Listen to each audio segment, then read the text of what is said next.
Chennai Arumbakkam MMDA பகுதியில் மழைநீர் வடிகால்வாயிலிருந்து பெண்ணின் சடலம் மீட்கப்பட்ட நிலையில் சிசிடிவி காட்சி அடிப்படையில் காவல்துறை சார்பில் விளக்கம் அளிக்கப்பட்டிருக்கிறது. கூடுதல் விவரங்களை செய்தியாளர் சரவணகுமார் வழங்க கேட்கலாம்.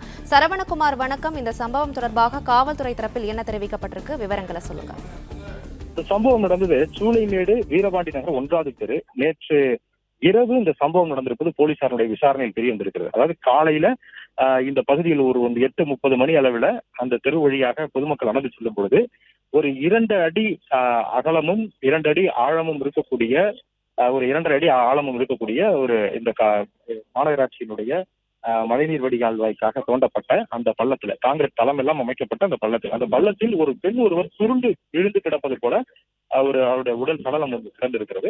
பொதுமக்கள் தெரிவித்த தகவலின் அடிப்படையில் தான் சூளைமேடு போலீசார் உடலை மீட்டு KK நகர் அரசு மருத்துவமனைக்கு அனுப்பியிருந்தார்கள்.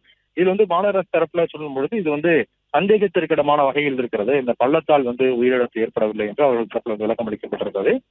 இந்த நிலையில்தான் காவல்துறையினர் அதன் அடிப்படையில் தீவிரமாக விசாரணை மேற்கொண்டதுல இந்த சம்பவம் நடந்த இடத்திற்கு அருகே சிசிடிவி ஒன்றை கைப்பற்றியதாகவும், அந்த சிசிடிவியில நேற்று இரவு 12 மணி அளவில் இந்த பெண் இந்த வழியாக நடந்து வந்திருக்கிறார்.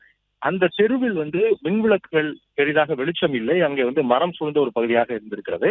வெளிச்சம் இல்லாத காரணமாக அந்த பள்ளம் இருந்ததை இந்த பெண் கவனிக்கவில்லை. அப்பொழுது அவர் அந்த இடத்திலிருந்து இடறி அந்த பள்ளத்திற்குள்ளவே விழுந்திருக்கிறார். விழுந்த பெண்ணும் அவர் மெலிதான உடல்வாகு கொண்ட ஒரு பெண் தான் என்ற பொழுதும் அந்த பள்ளத்தில் இருந்து அவர் எழுந்திருக்க மேலும் பொழுது அவர் நெற்றியில் அடிபட்டதன் காரணமாக, காங்கிரஸ் சுவத்தில் நெற்றியில் அடிபட்டதன் காரணமாக மயக்கமுற்று அதிலேயே விழுந்திருக்கக்கூடும் என்று போலீசார் தெரிவிக்கிறார்கள். மற்றபடி வெளிநபர்கள் யாரோ அவரை தள்ளிவிட்டோ அல்லது வேற எங்கேயும் அவரை கொண்டு வீசியிருப்பதற்கான எந்த விதமான ஒரு சந்தேகமும் இல்லை என்று போலீசார் தரப்பில் தெரிவிக்கப்பட்டிருக்கிறது.